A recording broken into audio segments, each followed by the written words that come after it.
Yang tadi nih bagusan ini. Seharusnya tidak ada gelar kehormatan seperti Habib dalam Islam karena semua manusia itu setara di mata Allah. Bagusan yang tadi nggak sih yang sebelum Bagusan ini? yang mana? Yang sains. Sains itu Oh enggak ya, enggak ya. Tuhan. Harusnya nggak ada gelar kehormatan.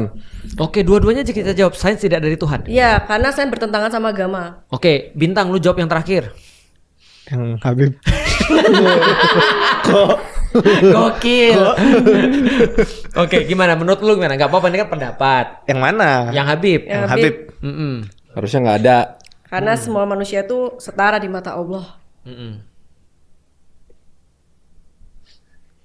Gue bantu ya. Please, Dikit lagi. Ini dikit lagi berani Aja ngomong. nih, udah mau keluar nih. Nanti bahaya dia stres nanti. Benar. Nih, gue bantu ya. Ya, kalau pernyataan kedua gue sepakat, artinya semua sama di mata Allah sepakat. Tapi tetap harus ada diferensiasi sosial. Karena nggak mungkin dong kita panggil bapak kita bro. Hai bro, gitu kan kayak dibaratkan. Menurutku nggak bagus tuh. Misalnya kan nggak enak kan, hai bro atau apa kan nggak enak. Nah berarti diferensiasi sosial tuh pasti ada. Artinya mau nggak mau kita tetap harus ada yang dihormati dan ada yang dituakan dan seterusnya. Maka ada panggilan hormat tanpa kita sadar. Pak, monggo pak, misi pak, mau kemana bu? Dan, gitu kan dan ya. dalam Islam nasab tuh salah satu yang penting banget ya. Yang adanya kemuliaan nasab kan ditanya. Nah makanya menurutku sih kalau semua orang adalah sama di mata Allah betul dan semua orang akan lihat amalnya betul. Tapi beberapa orang-orang tertentu memang kita akan memberikan penghormatan kepada dia. Contoh misalnya kayak ya bahkan kayak menteri ya, kita juga harus hormat kepada dia. Yang nggak boleh itu adalah minta dihormati.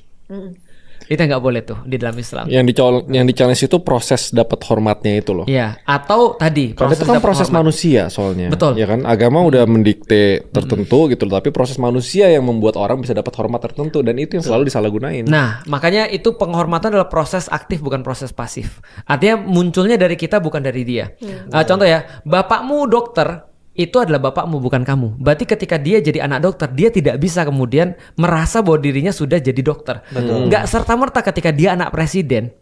Nggak serta-merta ketika dia tuh anak pelawak, lantas dia lucu, bener nggak? Bener kan?